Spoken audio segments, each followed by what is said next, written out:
everyone, and welcome to Dreamleapers with Harriet Cole. You know, I'm always scouring New York City and beyond to find the very best guest to bring to inspire you as that guest also inspires me. So today is an extra special day because I have two guests, one of whom I have known for most of the years that I've been in New York City.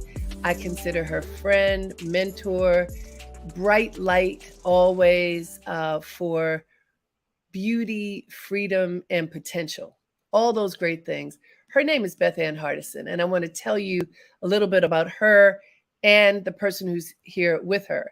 Joining us today are these two incredible guests, award-winning filmmaker and director Frederic Tcheng, and as I said, my friend, trailblazing model, agent, and activist Bethann Hardison.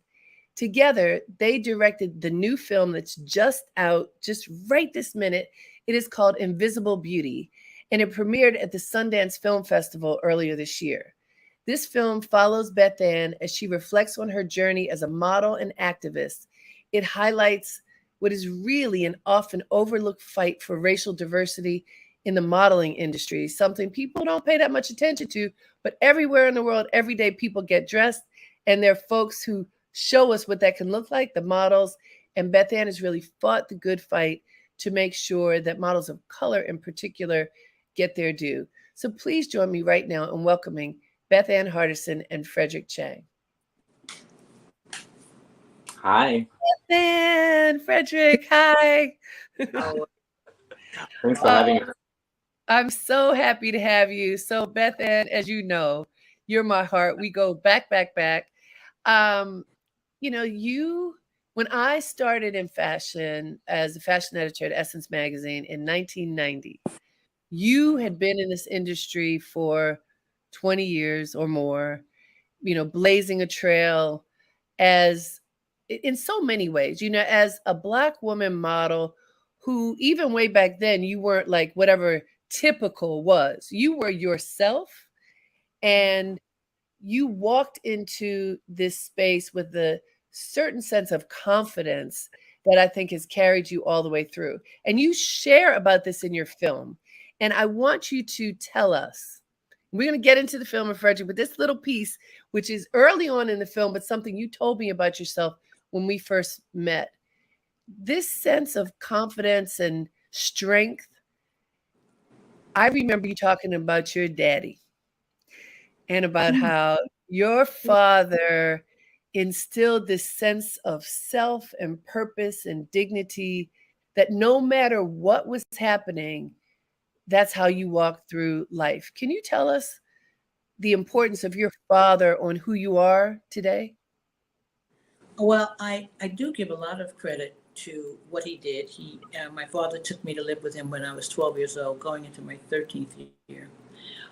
He was an imam. By that time, he was an imam, an Islamic leader, religious leader.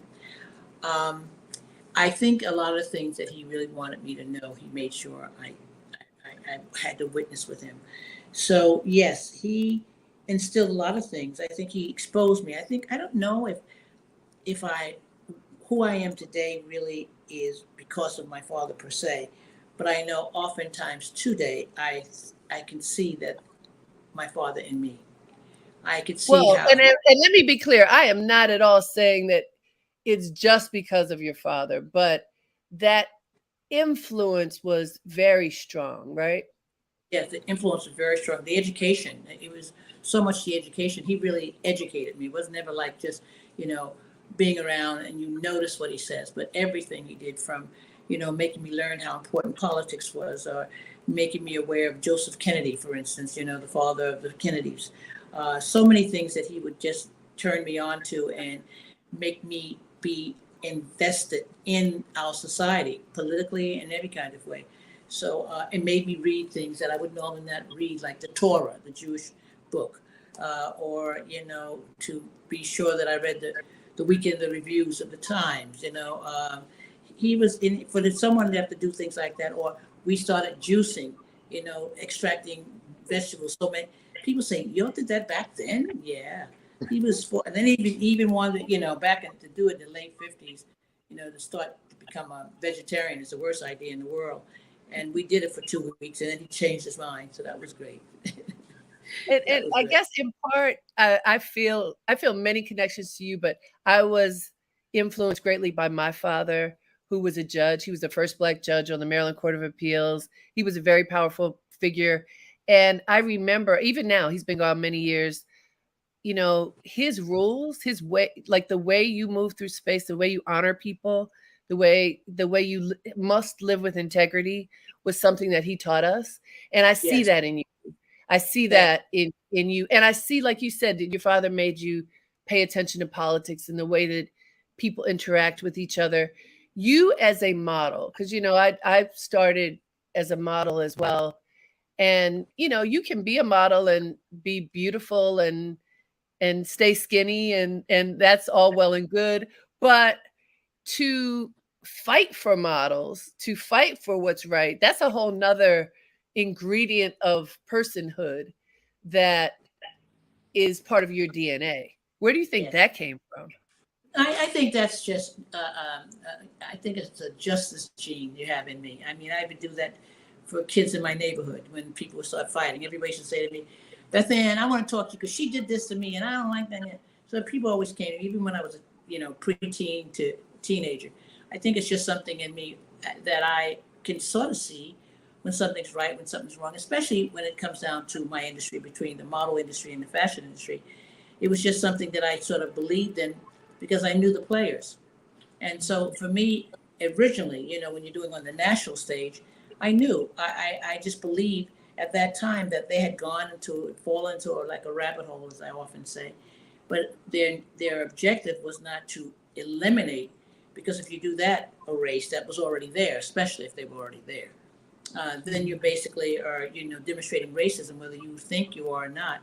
That was easy for me to sort of bring that to light to them, because I thought that they would get it, because they're creative people. They would never think that, anyone would call them a racist. So if you just take them down the road and show them that their actions, whether it's their intent, is that, then you can make that difference. And that was and I owed it to them. To me, I owed it to them, those who were the ones who were doing the wrong actions, to sort of like say, hey, guy, come over here. This is not right, to show them some sort of way. It's a bit of an education, really, because they just go down, they start to do something that's trendy, cool, and then it becomes like too long, it becomes permanent, it goes on too long. And then you just have to help them understand that it isn't the way to go. And so for those people who may not know what Bethann is talking about, I just want to give a little bit of context.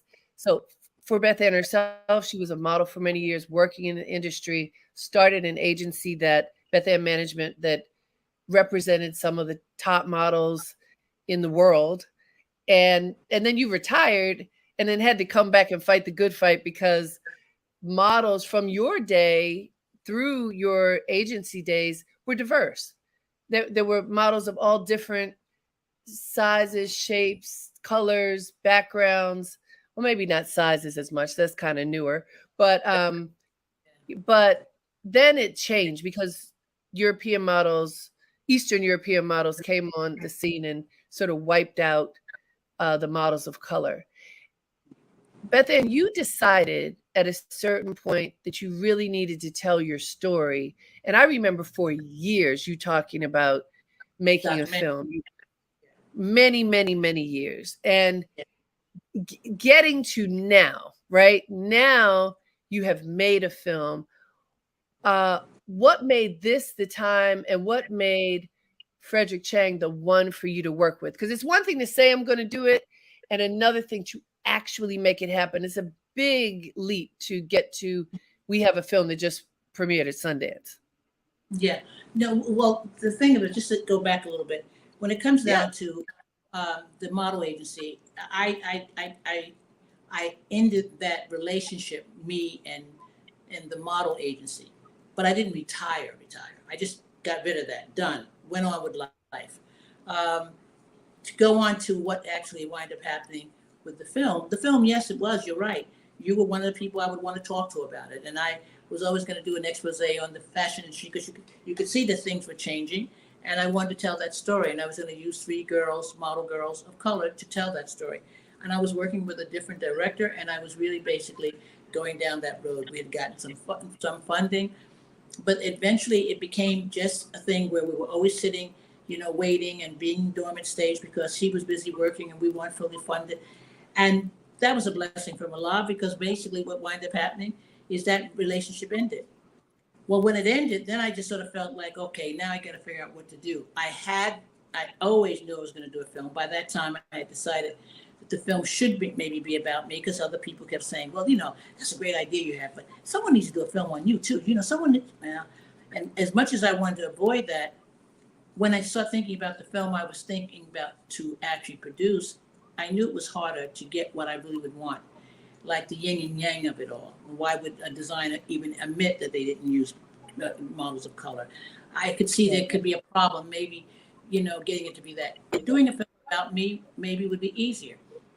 The great thing is that at some given point, after I'd shaken the earth of the international fashion industry about models and diversity, and was being given an award from the CFDA, getting the Founders Award, they needed to find someone to do my 3-minute intro film. And the producer wind up going to see Frederic, who was standing on his, doing his red carpet for his film that was just going into Tribeca Film Festival, which was Dior and I. And she literally asked him, would you do this little project? Blah, blah, blah, blah. He didn't know who she was, nor did he know who I was per se. But he basically said yes. Being the young, great filmmaker kid that he is, he said yes. So this is how he and I met. He had to come to my house. Oh my goodness, I didn't realize that. This is the good news about talking to us. So these are things we can help you to know. So I love it. I love it. So what wind up happening is that he came to my home, and he wind up interviewing me for many hours, and he was really taken. Well, that was great because we made a connection just from that moment. And so, of course, his 3-minute piece was shown at the CFD Award. That was done at the last time it was done at Lincoln Center. And so with that, he and I stayed in touch. And I would call and ask him questions about things. And at some given point, I was really feeling a little lost with my going to make this film. Didn't know how to begin, didn't feel secure or confident that I could do it on my own. So I had asked Frederic, and at some given point, him trying to help me, he decided, I'm going to do the film. I'm going to do it with you. But if I do it with you, you have to do it with me. You have to come in and co-direct it with me. And from the moment he said it, I didn't doubt it one bit. I thought, that's the way to go. That's serendipitous in so many ways, because, of course, I was being told by someone who meant a lot to me, St. Clair Bourne, for a long time, you can do this on your own. You don't need anybody. But I knew in my heart I did. I felt I did. The confidence was not there to do it on my own. And the fact that he said yes, and then he said, but in order for me to do it, the only way I'll do it if you come in and co-direct it, then that sort of told me that, yeah, then at least I'll be doing it, but not totally on my own. And Libras, we love to have the balance of having part in anything we do. So yeah, that became the moment. And once he said yes, I said yes. And when was that, Bethann? How long ago? I think it was I want to say it was 2019 or 2018. Right before the pandemic. Yeah, 2019, yeah. Wow. So Frederic, I mean, how fortuitous was this? A 3-minute film turned into a film that is debuting at New York Film Festival, that you showed at Sundance. You all been all over the world with this film. No, we debuted at Tribeca Film Festival. New York, yes. Tribeca Film. Thank you. Tribeca Film Festival, Sundance, and other points around the world, because I remember tracking you, Bethann, like, well, where are you now? And you have found your way all around. Frederic, for you, starting out, making this 3-minute film that you were asked to make, and it turns into this collaboration with Bethann. Let's start with, when did you learn who Bethann is? Was it in the process of that 3-minute film? Yeah, I remember after the producer came to see me, she arranged a meeting, and it was in I think, breakfast place somewhere in downtown New York, and Bethann, I mean, you know Bethann, I mean, anyone who's seen the film, it's just like I was completely taken from that first meeting. I was like, this person is like no one else, and really just the the way she talked, the way she thought, everything was like original, and very interesting. So I was very thrilled to do that 3 minute piece, and then I learned more. You know, as you talk more, we started doing an interview. Can you imagine, for a 3 minute piece, I interviewed Bethann for like 5 hours or something like that, and That was an interesting editing job, I know. yeah, and then I was on the camp of the film should be about you, just like people had told Bethann. You know, I thought really it was it was a unique personality. I've I had made a film about Diana Vreeland, and there was a lot in Bethann that reminded me of Diana Vreeland in the one-liners, the sort of the quick wit and the philosophy of it all. You know, it's just like, it's not just wit for wit. There's a view of life and view, that transpires. So, and Bethann really liked the Diana Vreeland film. So I remember telling Bethann, like, the good thing is that you're alive. You know, Bethann, like Diana Vreeland, she wasn't alive when we were making the film, and that was a big problem. There wasn't that much footage of her. But with you, we could do something like three-dimensional and really just incredible.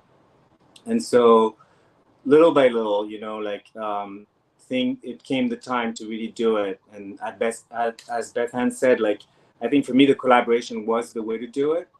Just just like, Bethann is writing a book, and at some point she thought she needed a ghostwriter, but I think Bethann is like a creative mind, and like no one else. Like, she has her own voice, so why not, be a team and do it and see what comes out of it. So that's how the collaboration started. And for me, it was more exciting. For every film, you need to make it exciting and reinvent the form a little bit. As a filmmaker, it's always an adventure. So I thought this would be more exciting than just a straight up kind of, I do you and you just be you. Let's do you together. And interesting, Frederic, because you did not know her. You're approaching Bethann with fresh eyes. Like, I've known Bethann for 30 years. Many people in the film have known her for their life. You as someone with fresh eyes, what were some of the key things about Bethann's story that you felt were important to share with the public? Yeah, I mean, that's such a great question, because you're right. I was the audience, and Bethann would tell me over and over again, you are the audience and you're curious about my story and you don't know me and you're learning. And so that's what made the collaboration work. It's like a lot of, that's what the conversation is about. You're sort of listening, and, we come from different backgrounds. We come from different countries. We come from different everything, generations. And so there's potential for something to happen. And I mean, Bethann's story, there's just, I don't know if I can highlight one thing, but I mean, the way that Bethann almost, I mean, I don't want to say single-handedly, but kind of like changed the course of diversity, racial diversity in fashion. I mean, single-handedly, I mean, she's definitely the mastermind behind it. She certainly is the mastermind behind it and the leader, right? The leader, yes. The leader, yeah. So that was, to me, incredibly impressive. And I think, Bethann said earlier she sort of owed it to them. And I came to understand what she means as I was making the film. It's like if someone has something stuck in their teeth, are you going to be the person who tells them or who don't tell them? Bethann is the person who wants to help, and wants, if something's not right, she's going to help you get to the right place. Yeah. And so, Bethann, one of the first things I remember you doing during my time in your life was the Black Girls Coalition. So that's even before what Frederic is talking about, where one of the things I remember, and you talk about this in the film, but I remember being there, and there were a few Black models who were at the top, and they were at different agencies and alone. And I remember you like, no, you all need to have community. And not only did you create community, but community with a purpose. If I'm remembering it right, I remember this sense of, they didn't have to be here, there, and everywhere, possibly thinking they're competing against each other, not necessarily knowing each other. What was the reason for creating the Black Girls Coalition, and how did it evolve? Yeah, everyone thinks it was based on the Black Girls Coalition. Everyone thinks once it became, something that was in everybody's face or knowledge, they thought it was because of racism or us trying to battle racism, or because the title is so gangster, Black Girls Coalition. Yes. It's like you're going on and you're getting in there. But it really was just something that that I could see the girls were working, and they didn't know, I knew, that you've never seen models of color do what they were doing. They were doing editorial, and that had never happened. We were girls, fashion model. Yes, she was on the runways and with the designers, but those girls also didn't get the opportunity to be in the pages of the magazines. When I started seeing that happen and enough girls were coming out, that's when I knew that there was something interesting happening. So it was just an idea I had, and I was always good at coming up with ideas, and Iman was always like, oh, that's a great idea. Okay, I'll do that. And she had just lost a film that she had gone up for, and she was really down. She came to meet me for lunch, for dinner, actually, at this Japanese restaurant on Lower East Side, and we started talking. I brought up the idea. I said, okay, I got this other idea. She said, oh, you and your idea. She was so turned off at everything. And then I wind up telling her about this idea of bringing these girls together and doing a ball, like a big party. But in doing so, I also needed to support the homelessness that was happening in the 80s. It was amazing how much the homelessness was. And the homelessness was True. affecting children, and they were double victimized because kids never had a chance to make these. So I wanted to support all the organizations, not the big ones, but the little ones that were helping homeless people. And so I used this as a way of gathering them so they could meet each other, work with each other, not be to the point of saying, well, as oftentimes women don't work together, young women, especially models, how would they ever be someone that wouldn't feel competitive to each other? And Right. get all of those things out the way and show them how to use their quote unquote celebrity to sort of help change something, help fix something, help be better. And it was great because the only prerequisite to be part of the Black Girls Coalition was to be editorialized. You had to have been someone that people see in pages or in advertising. You had to have that. And that way we could help make a movement happen. That's how it started. And then later, maybe 4 years later, that's when I turned it to seeing what was happening in the advertising industry, how the advertisers were not reflecting their consumers. So you would never see anyone Black in an ad, really, per se, unless Right. Unless the woman was doing maybe house cleaning. If she was doing Ajax or, Right. Comet, then you see a Black person talking about it. But you never saw them driving a car, or you never saw them, doing so many things. Now I look at it and I give all credit to us and the Black Girls Coalition for what I see on TV now, because it's commercialized. We didn't go after the fashion industry per se at that moment, but everything is kind of relative in a way. We went after the advertising industry, which is what everyone sees. Everyone sees that. Absolutely. Back in the day, but not having to do with models, but like one of the things that happened with Essence when they were founded, Clarence Smith, who was in charge of sales, he pushed the advertisers to have even Black people with the Ajax. They didn't have that at first. Just to have Black representation in advertising, that push started in the 70s. And as you know, in the 80s, there was a little bit of advertising with Black folks, and then it kind of turned backwards. There was this backwards push. And so what you all did had such an impact. And I think in part, like you just described, the awareness, when you realize this is happening and there are billions of dollars spent by Black and brown people on every consumer product that exists.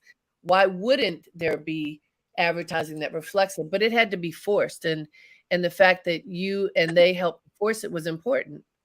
Yeah, I think the better thing was not to, I mean, because sometimes people say when I wrote the letters to the international fashion industry, they said, you had to shame them into it. And that's an interesting word. No, I didn't shame anybody into anything. If they felt ashamed, that's on them. It's also with the force thing, using the word force. What all happened was simple. I got a guy who was the head of the business affairs, consumer affairs. He was the head of it in New York City. They already had been going after the advertising industry to sort of like correct their ways. They already had something out called Invisible People. They already had that out. So having someone like him come along and sit on a dais with us, all Black girls, sitting there and having a press conference, just really changed the game, because I invited people that would really show up and report it. And that 6 o'clock news, it was rampant. And it was all because we just made people aware of something. And, the advertisers would say, well, no, it's not us, it's the client. And the client would report back, no, it's not us, it's the advertising. That's what they want. And so it went back and forth. But anyway, at some given point, 2 years later, it was a different ballgame. Exactly. And then the leap, because there's a leap in time for when, as you described, you had your, well, actually, I'm not even go to the leap. I want to go to you with the agency, because I don't even know how many Black people had model agencies that were taken seriously. I mean, I don't know. You and no one had what I had. No, I had a white model. No one had. Okay, that's a better way of putting it. Rather than making a comparison, you had something unique. You were not a Black agency. You were an agency with a range of models that you curated. What was your philosophy behind Bethann Management? I just since I didn't want to have a model agency anyway, I just wanted to make it more interesting for me. The only person that mattered was how I saw things, and that every kid that I took on, I had to sit and meet with them 3 times before I took them, except for the initial ones who came with me or came to help me start my agency. So I make sure that they understood that we're not just in the model game. I'm going to help them be smarter about their business. I want them to be da-da-da. I want them to know they're not working for me. I'm not working for them, but we are partners. You come to me with any problem. You tell me if you don't like something. If accounting is not right, speak on it.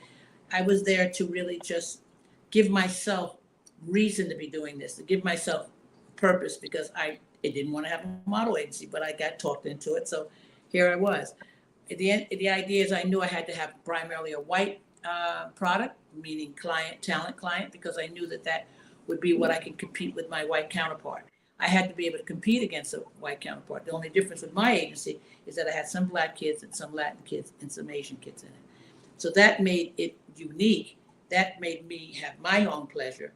But everybody I had in it, I loved. I mean, I knew, because I come from out of a white world, I'm successful in that world, even though I come from Bethann Stuyvesant. Once I started to go into the garment business, I was living, amongst people who were telling me how to do it, how to be good, how to be smarter, they educated me. It was a Jewish background of my whole life. So once I got past, the garment business, meaning, 7th Avenue and Broadway, and started working with designers and all, you start to see the difference. But truth is that I knew I had to make it, as I often say, better than a Woody Allen movie. Yes, it's true. There's not a Black woman who owned an agency like mine being competitive in that world there. But back in the day, there were, 2 Black women who owned an agency, like Black Beauty. I think that might have been owned by a white woman.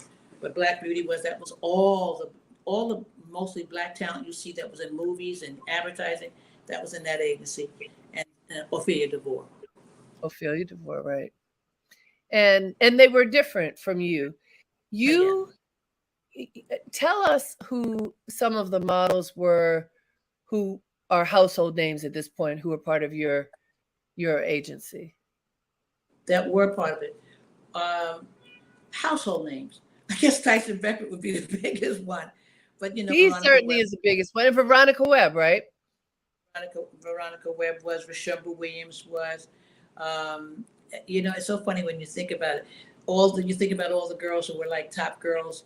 Then Bonnie Berman, of course, because she was the #1 model in the world at the time, but she's a blonde, blue-eyed girl.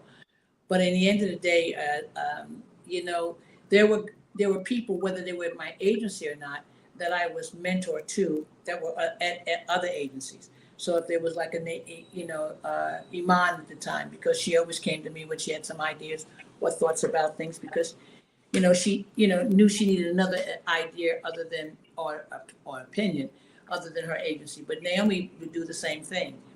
So they would come to me to get some guidance of thought. But many of the girls did. Well, you certainly have been advisor, not just to models, to editors, to the CFDA, I mean, over all of these years, people have come to you, I think in part because they believe you're going to tell them the truth. Whatever you believe the truth to be, straight, no chaser. You do not mince words. So you better be ready when you come to talk to Bethann. But they know that you're going to tell the truth with perspective with an understanding of what you're talking about, just not mouthing off an opinion. I want to ask you, Frederic, because that's something you captured, the two of you captured really well in the film, kind of showing this side of Bethann, both as wise counsel and straight shooter, in the way that she communicates. What was your approach in capturing Bethann's personality and the breadth of her personality? Thank you for the question. I mean, it's interesting. I don't know. I never thought about it. I was just. You said just roll. Be there. I was trying to be there as often as possible, and I would be kind of like calling Bethann. I mean, first the phone calls were a big part of it too, and understanding, getting to know each other, and getting to know her through the phone calls was big for me. I feel that there was a medium that really worked well, and that's why we incorporated it into the film eventually. There was just so much that was brilliant about these phone calls, but also just keeping tabs on where Bethann was going and then trying to invite myself, and then she would resist. She would resist, and then she wouldn't want to put the mic on, but then I would insist, and just because I knew that there were good things that were going to be said and all that. So you try to be there as often as possible when you have someone that is going to deliver and is going to be out in the world, like making good like that. and so as you were able to put yourself wherever she would allow you, insert yourself in her life, which is very busy, and she's connected to so many different kinds of people, so many situations. What are some of the key things that you feel you learned about Bethann and the woman that she is by inserting yourself in the room? I learned, I think one big thing for me was to learn how to have a conversation, a real conversation. One of the most brilliant person I know when it comes to like really listening and learning from the other person without ever assuming anything beforehand. I tend to assume, and Bethann would tell me like, where did you get that story from? and I said, well, that's what I'm thinking is happening. And she's like, well, you don't know, so don't assume, just you have to come to a conversation with a clear mind about that. That helps you, and it helps the other person. It helps the conversation. I think that was, one of the big takeaways for me, like, in terms of that. And I also learned how to make a bed. That was also very important. Tell us that story, Frederic.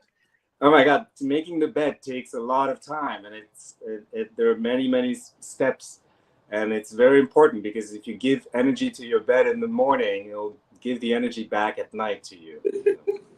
That's very good. That's very, very good. We know that. I'm curious, Bethann, when you hear Frederic talk about you as a listener, that's a powerful thought of you as someone who listens very closely. A lot of people don't listen well. How did you develop that muscle? Yeah, that's something that's innate because obviously I don't know it. I just basically, hearing him talk about it more recently in these last couple of months, I've heard him say it a few times, and it just really makes me realize it because for me, it's just sort of normal. So I think it's really just innate. You just, it's just the reason why people come to you when they're fighting as kids, or why you're selected to be the head of a production in a school play, or why things people come to you for different reasons. It's because of obviously it's a sense of leadership, and you basically are someone who they feel that will be fair in every case, and balance things out well, and that is something I definitely do. But I love when he tells me I'm a good listener because I'm so busy talking most of the times I don't realize I'm a good listener because I like to talk. but but I And also, he made a point, Bethann, about you not being judgmental, and I know that about you. You're opinionated, but you will state your case. But I have observed you say, no, we have to be fair in the situation, and also to look for a way in. And I think something I've observed of you is if you pass judgment, then the door gets closed, like people's eyes kind of glaze over before there's even a chance to have a conversation. true, and that's the reason why I think it's easier when people say when they see the film, and so many people have said in the Q&As that the grace that I have, they're so Mhm. taken with the graciousness of going up against, to them is so hard. Imagine, people that you can see as demonstrating racism, and of course it to me it's worse. It looks worse than what it is, and that's the reason why I could go into it, because I had faith that it was something that, if they saw what they were doing, then they basically would just, oh man, not me. I'm not that. No, that's no. And I Right. just had belief. So it does take, like you said, not being so judgmental. Because if you're extremely judgmental, you can't win the revolution. you just got, you got to really, that pretty much know that you can win the revolution, but you've got to know how to play chess. You really do. And sometimes people take the approach, well, you just have to give in or agree that some things aren't worth fighting. But that's not exactly how I've watched you do it, Bethann. I haven't watched you put down the sword, so to speak, but more, let's have a conversation let's find the table and have a conversation at the table, right? Which is different. Yeah. I agree with you. I agree with it. It is quite different because it is something that you're not trying to slay a dragon. You're really not. You no matter how much they're demonstrating the act of a dragon, you have to sort of believe in your heart. If you believe that there's room for flip, it can flip. And I do those things. I do some things you just look at and you say, man, I'm sure your mother thinks the same way as me. We're so glad we're old because what's coming for y'all and what y'all got to live through, it is not our cup of tea. We've been there and seen so much progress and gratefully have seen it. Cannot even imagine what's getting ready to go down now. So, in a lot of cases, we're just happy to be like, done with this, did our part. Good luck out there. I mean, it's a lot of that, and all you can do is just encourage those who are far younger than you and just keep telling people to vote. That's all I Well, do. there you That's all. go. Those are two really important things. One thing you show in the film, which I think is probably incredibly gratifying for people who have been by your side for a long time. You show behind the scenes of how you were able to impact change for models on the runway. And, Kyle being one of the people, you have people there's a through line of folks you worked with over the years who trusted you, who were willing to quietly gather information because facts matter. If you are trying to make a revolutionary change, you have to prove it with facts, not just emotion. But through the film, and Frederic, you showed this, you were able to document how people trusted you enough to continue to work with you, not for sure knowing what would happen behind the scenes.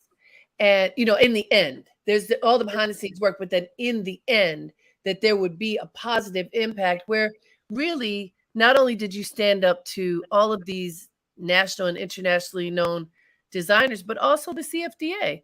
And the CFDA could have been like, later for you, we're going to blackball you. And instead, they gave you a lifetime award. Yeah, the thing of it is interesting you're saying this. The councils of fashion have nothing to do with those designers. They don't rule the designers. That's the reason why it was important for us. At the time that I was doing this, it was important for me, how could I, put a light on who's at fault? And I can't just write every single designer. So the way to do it for me at that moment was to use the councils of fashion that houses each fashion city, which is New York, London, Italy, and Milan, and Paris. And then you write to the council and just name the designers that are under their, sort of say, in their neighborhood, so to speak. That's all they can do is just see it. But I sent that same list, all those lists, to the press. So the designers don't find out about it until it hits the press. And maybe the council of fashion might call them up and tell them, but there's a lot of names on those lists. The councils of fashion are just basically was just a means to an end. So they weren't really basically come spank my hand, because I wasn't calling them out. I was calling out the individuals who sort of fall underneath their umbrella.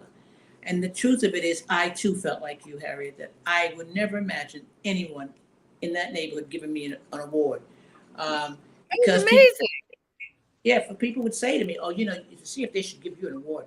A couple of years before that, people would say that to me, and I kept saying, "They're never going to give me an award." So when Diane von Furstenberg came into the studio that I was at, and they had already decided that I was going to get the Founds Award, which meant a lot to me because it was Eleanor Lambert, and I had a relationship with her in the past. I was very sort of like taken with it. I was really emotional about it. I mean, I was with Naomi at the time, and I just couldn't believe it. It was shocking in a way, because I had pushed, but I was pushing hard because I knew I was right. And I knew that it wasn't like an ego thing. No, me boy. It was really something that was it has to better everyone else. You have to understand the way that you're going that is not really right. So it worked out really very well in the end, because it was changing. Because as soon as the letters went out, it was September 7th, I sent it. We had just passed our fashion week, but it hit London and Milan and Paris so fast that it was immediate changes. By the time that letter went out, they had days to prepare, and they just started changing things immediately. Well, so tell people, because not everybody who is tuned in knows what did you do? What were you looking for, and what did that letter say? Yeah, the letter was just something. I was sitting in my home in Mexico in the bed. I was always good at writing, and always remember, things come out great when it's on a BlackBerry. Just remember that. So the BlackBerry, I'm writing on the BlackBerry, because I always thought I could write a novel on a BlackBerry. And I just wrote the two paragraphs. It was just basically saying that, if you use one model of color, or not per season, and if it goes for 2 or 3 more seasons, whether it's the intent or not, the results is racism. Because then you're specifically eliminating a race, whatever it is.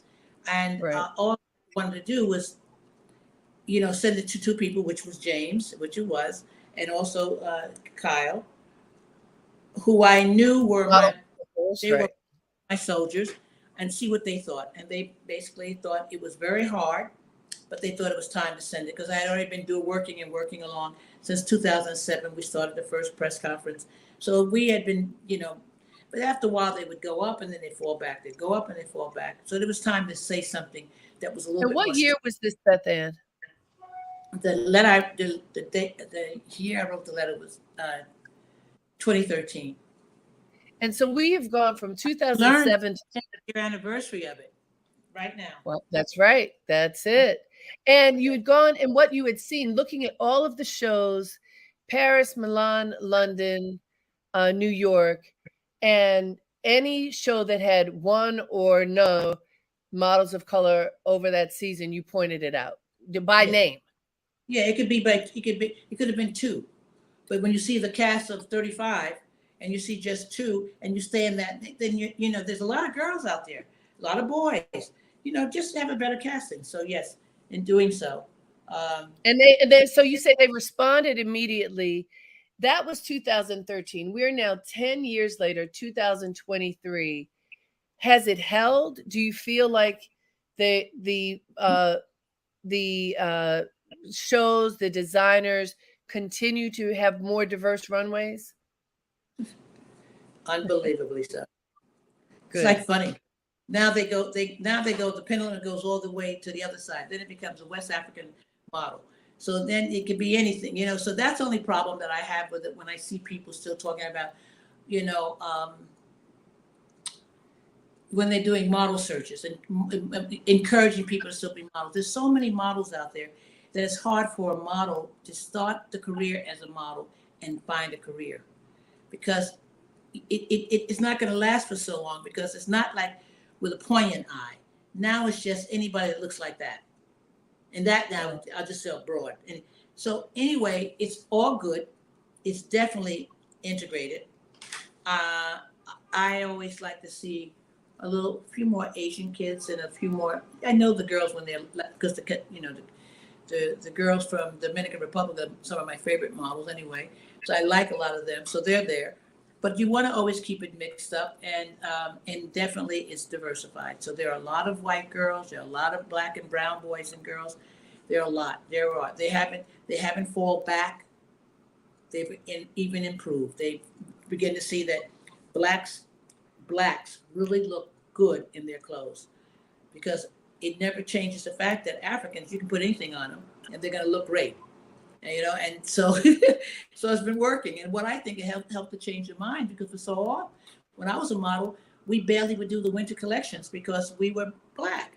So, you know, they held us more for the summer collections and more resort, which was, you know, normal to them because they're thinking more Nordic in the one way and, you know, more brown and exotic in the other way, which understandable at the time. You could get it, get where the mine is.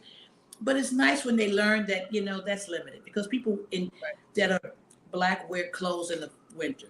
You know, don't think that we go out there nude or wrap a straw around us or whatever. Anyway. Which is so crazy. Okay, so this year is the 50th anniversary of hip hop. And in celebration of this, as it relates to fashion, I have to go back to Tyson Beckford, because Tyson came on the scene at what we think of as like the golden age of hip hop. And you tell a story in the film about how you knocked on Ralph Lauren's door and like, wait a minute, these kids are wearing these clothes. You need to have somebody representing it. Talk to us about Tyson Beckford, hip hop, and, you know, the impact of this young man on culture, really. Yeah, I would say it was Kim Heistrata who said what Bethann did. I didn't say that, but okay. And when y'all watch the film, you'll see that. Yeah, exactly. The fact of it is that yes, it was something that was just timely. I give all credit once again to Ralph Lauren, because I have to. He could have just basically not noticed. He noticed, and he put him in a hoodie that said POLO, and it was at the great time of really where hip hop was really happening very nicely in a very good way. But it was more street culture. It was just much more that. Tyson was a street kid. He was coming from the neighborhoods. In the end of the day, Ralph put them in that hoodie, but it signified something so strong, because no one had seen a kid that looked like that, who was good looking, but so simple in just a hoodie ever. So for the neighborhoods, all the neighborhoods, everybody really loved it. It changed the impact of Ralph Lauren. So Ralph Lauren had blacks in his advertising before, but it's much more sophisticated. This was a different feeling, because all of us know that all the brothers wear hoodies. But this becomes like, oh, Ralph Lauren, look at this, man. And it was, you know, it oversold, it sold out, everything. So that became a thing where Ralph began to sort of see and want to use Tyson more. And little by little, he just decided to give us a contract. Well, he gave us a contract. And that's a very hard thing for a model to get. White, black, Asian, Latin, doesn't matter who you are. You get a contract. So that's exciting. That's what we all work for in the industry, that industry. And then wind up happening is that after that, then he wanted to make it longer. So we wind up with a 5-year contract with Ralph Lauren. It's a very amazing thing that happened, and how I helped Ralph to use Tyson in a better way than just a model, because he became like the image of as a spokesperson almost, because people were coming out to the stores and groves around the world to see Tyson. It was more to see Tyson, and Ralph Lauren was the backdrop. So it was interesting how that began, and that's how I could go in and make a great deal with Ralph, because I could see what was happening. It wasn't like, they were just, he was sending Tyson out. He never sent anybody else out like that. Well, what was interesting too, Bethann, by the time hip hop is big like that and Tyson is the model, we have moved from model as cover person to celebrity as cover model, right? So now here's a model who's become a celebrity. Yes. Because, so that was sort of a reverse thing that had happened. Because you're dealing with one of the highest advertisers in the world. Yes. Someone who could take advertising all the way to Brazil and all the way to Malaysia. Ralph Lauren was capable of that and did do that. And so when we even had, the next thing was to do the fragrance. We came on and they gave us a fragrance deal, because Tyson could represent that. He was elegant enough, he was good looking enough, and he really had created a crowd. Do you feel like, I'm wondering, do you feel that as you give Ralph Lauren credit, and I think he is due that credit, as you say, he had black models from the beginning and then really making this long-term relationship with Tyson. Do you feel like Ralph, as an example, helped other designers to open their eyes to relationships with models of color? I don't know if he helped them to do that, but I know they wish they had booked Tyson.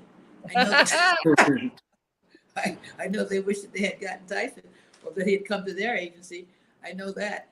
But at that time, things were open. At that time, there were boys coming down the runway. The brown boys, brown girls. Things were happening along the way, but it always makes it better for others to feel more comfortable when a lead horse is doing a lead thing. It's very true. But I want to say, as you say, 50th year of hip hop, I just have to say, and I know it's our time too, but it's the 50th year of the Battle of Versailles. And that's something that I'm making people very aware of, because as they're talking, hip hop, and especially our industry, like the CFDA or anyone else, that's what they should be talking about, really, because many people feel. I want to give us time for that. We can talk about it, Bethann. We can take a few more minutes to talk about that. I'm glad you mentioned it, because it is historic. A lot of people who are not in the fashion industry don't know what the Battle of Versailles is. And I want you to tell us, what was that occurred in 1973 that really changed the respect that American fashion had in the world? Can you describe what the Battle of Versailles is? Well, it was when Eleanor Lambert, who's a publicist, represented many designers on 7th Avenue, she came up with the idea with Francois de Laurentiis, who was who's deceased now, both are, former wife of Oscar de Laurentiis. They come up with an idea to do something. Well, they knew to benefit the Marie Antoinette Theater in the Hall of Versailles, because it was in need of repair. So they came up with this idea. Why not, let's put on a show, bring designers of fashion from America, which was, in our case, was Bill Blass, Anne Klein, Oscar de Laurentiis, Stephen Burrows, and Halston. Stephen Burrows was a young designer who was quite unique in his own way. And the French designers, I always get them mixed up, but it's Marc Bohan, Yves Saint Laurent, I can't remember, but who? Givenchy. Givenchy, thank you. Don't let me leave out Mr. Givenchy. Yeah. So anyway, that was the idea, was to have this wonderful big show, and they brought in all the luxurious celebrities and royalties that really are existing in the European world, and we had it at Versailles, and it was for us to put on a show and them to put on a show. So we present our clothes, but they present theirs.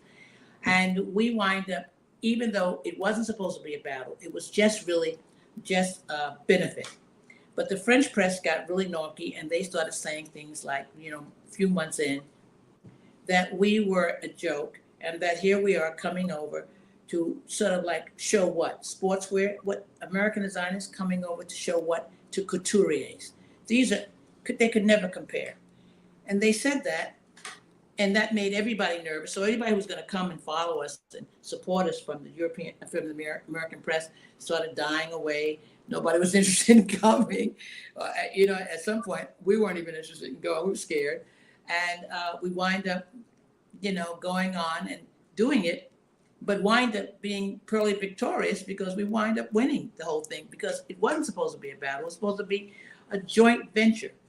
But they treated it like, we were nothing and you got to be a joke. And they named it. It was the French who named it the Battle of Versailles.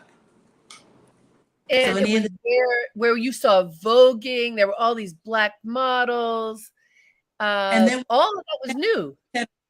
And 10 is a lot, like I love Leah says in the film, like, if you have used to being your own by yourself, 2 or 3 is a lot. Well, in this case, it was 10 models of color and a lot of the dancers and all. And it was we had a very simple, say, cast to sort of like perform what we were to do.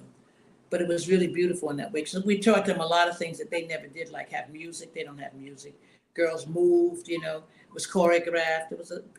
But it was done in 1973. It died quietly, but we went out brilliantly by 1974. But it was rediscovered maybe 8 years ago. Right. by the museum, Metropolitan Museum and the diversity department. And they were just, gave us this big luncheon, and it really made a lot of people in the fashion industry know about it. So then after that, Robin Gabon's first book was based on the Battle of Versailles. A woman who had never done a documentary, she did her first documentary on Versailles. Made to Measure, they did a documentary on Versailles. So now Versailles is like popular. And though it was 50 and years. It's the happy anniversary time. And also, as we conclude this fabulous conversation, the debut for your wonderful film, Invisible Beauty, here. It's at the Film Forum in New York City. What would you like to say, Frederic, as we close? What do you want people to know about coming to see this film? Well, I want people to come and discover Bethann because this is a story that hasn't been told before, and I think it's very important. It's not the shiny story that everyone knows about already. It's something that's much more special, and I think everyone who comes to the film is just kind of transformed. I mean, being on the festival tour has been transformative for us because the audience response was so enthusiastic about the film. So I hope everyone gets to discover Bethann. And Bethann, the activist that you are, what is the call to action for people that you want after they first call being come see the film? What do you want people to walk away with to do?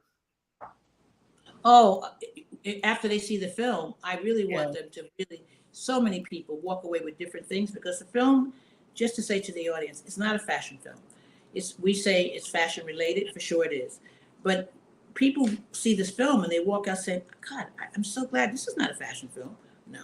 It gives you a lot of layers, a lot of veils that people walk away with different things from motherhood to, to being, a woman who has lived a certain lifestyle, the freedom of that, independence, knowing how to become relevant again, doing strong things. It helped a lot of people feel a little bit. What I've noticed always is everyone is inspired to go home and do something better with their life. That's what so many people say. Well, so and I want to say, is walk. All I want them to do is walk away knowing they have a ticket to see the film. But more so, we made the film really for people to see it on the silver screen, to see it in movie theater, see it with an audience. I don't want to get Christopher Nolan about it, but I do feel that way. And then afterwards, I do feel that way. But of course, it will go to streaming, but I'm not going to tell you that yet because I want you to go to the movies. No, it is worth seeing on the big screen. And I want to say, having known you for so many years, I know whenever I'm in your company, I walk away feeling a little bit taller, a little bit stronger, and a little bit more grounded. And I hope that that's what happens for people. We so appreciate you, Bethann. Thank you for making the film Invisible Beauty. Thank you, Frederic, for working with our beloved Bethann to make it. And good luck. I hope everybody goes to see it. Thank you so much. Thank you. Thank you. And thank you, all of you, for tuning in to Dreamleapers with Harriet Cole. Wasn't that wonderful? Our conversation with Bethann Hardison and Frederic Tcheng. Please go watch the film Invisible Beauty. It is at the Film Forum right now. Until next time, have a great day and make it count.